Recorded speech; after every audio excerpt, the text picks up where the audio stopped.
आज दोस्तों मोशन की अंडरस्टैंडिंग लेते हैं। इस चैप्टर में समझेंगे दोस्तों मोशन क्या होता है और किस तरीके से मोशन बेसिकली काम करता है, कैसे समझेंगे इसको। देखिए दोस्तों, सबसे पहले देखते हैं जो मोशन है ये बेसिकली कहाँ से आया है। ये शब्द मूवमेंट से आया है, ठीक है ना। शब्द मूवमेंट और बोल दीजिए मूव, कहीं पर भी मूव करना, इधर उधर हिलना डुलना, वहां से ये शब्द निकला है, उसको हम बोलते हैं मोशन, ठीक है। अच्छा, मोशन कौन करता है जी? कोई भी ऑब्जेक्ट है वो मोशन कर सकता है, बिल्कुल।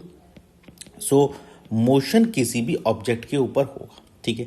अब हम समझते हैं, देखिए दोस्तों, कि मोशन जब किसी ऑब्जेक्ट पे होगा तो उस ऑब्जेक्ट का नेचर कैसा होना चाहिए, क्या प्रॉपर्टीज होंगी उस ऑब्जेक्ट की जो कि मोशन के लिए उसके लिए काम करेंगी। कैसे इसका नेचर समझ लेते हैं। देखिए, सबसे पहले समझते हैं ऑब्जेक्ट का नेचर। ऑब्जेक्ट किस तरह से होगा ये समझते हैं। देखिए, या तो ऑब्जेक्ट यहां पर स्टेशनरी होगा या ऑब्जेक्ट यहां पर मूविंग होगा और मोशन में होगा।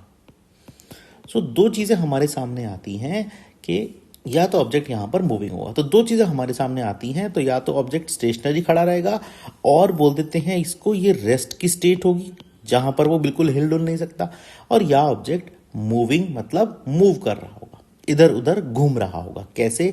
स्टेशनरी और रेस्ट ऑब्जेक्ट की अंडरस्टैंडिंग ले लेते हैं। देखिए दोस्तों कैसे, देखिए ट्री की बात करते हैं। ट्री पेड़ क्या होता है, एक जगह जहां पर खड़ा रहता है तो वो जहां पर लगता है वहीं पर खड़ा रहता है, वो इधर उधर नहीं हिलता, ठीक है ना, वो कोई मोशन नहीं करता, वो जैसे है तो एज इट इज स्टेशनरी और रेस्ट पोजीशन में खड़ा रहता है, ठीक है।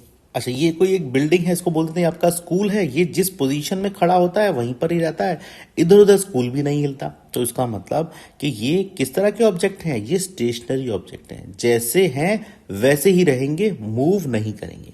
एक बात हो गई।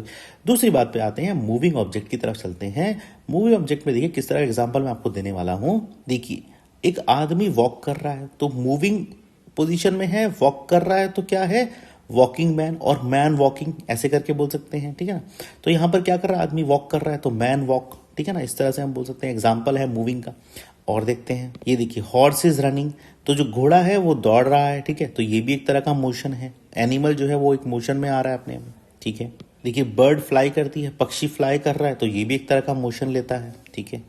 अच्छा, कार रनिंग, ठीक है, गाड़ी चल रही है, ये भी एक तरह का मोशन है। एरोप्लेन फ्लाई कर रहा है, ये भी एक तरीके का मोशन है। तो इस सारे के सारी जो अंडरस्टैंडिंग है, हम यही देना चाहते हैं मोशन की बेसिकली, कि किस तरह से कोई भी ऑब्जेक्ट का जो नेचर है वो स्टेशनरी भी हो सकता है और मूविंग भी हो सकता है। तो जब मूविंग होता है तो मैंने उसके आपके सामने एग्जाम्पल रख दी, और जब स्टेशनरी होता है तो उसके भी मैंने आपके सामने एग्जाम्पल यहाँ पर रख दिए। स्टेशनरी ऑब्जेक्ट और रेस्ट ऑब्जेक्ट सेम है, और मूविंग मतलब वो कहीं ना कहीं ऑब्जेक्ट मूवमेंट कर रहा है। इस तरह से हम इस की बेसिक अंडरस्टैंडिंग ले सकते हैं। अब आइए थोड़ा टेक्निकली समझते हैं कि मोशन होता क्या है, काम कैसे करता है, क्या चीज मैं बताना चाहता हूं मोशन में आपको, वो समझते हैं। देखिए आइए समझते हैं।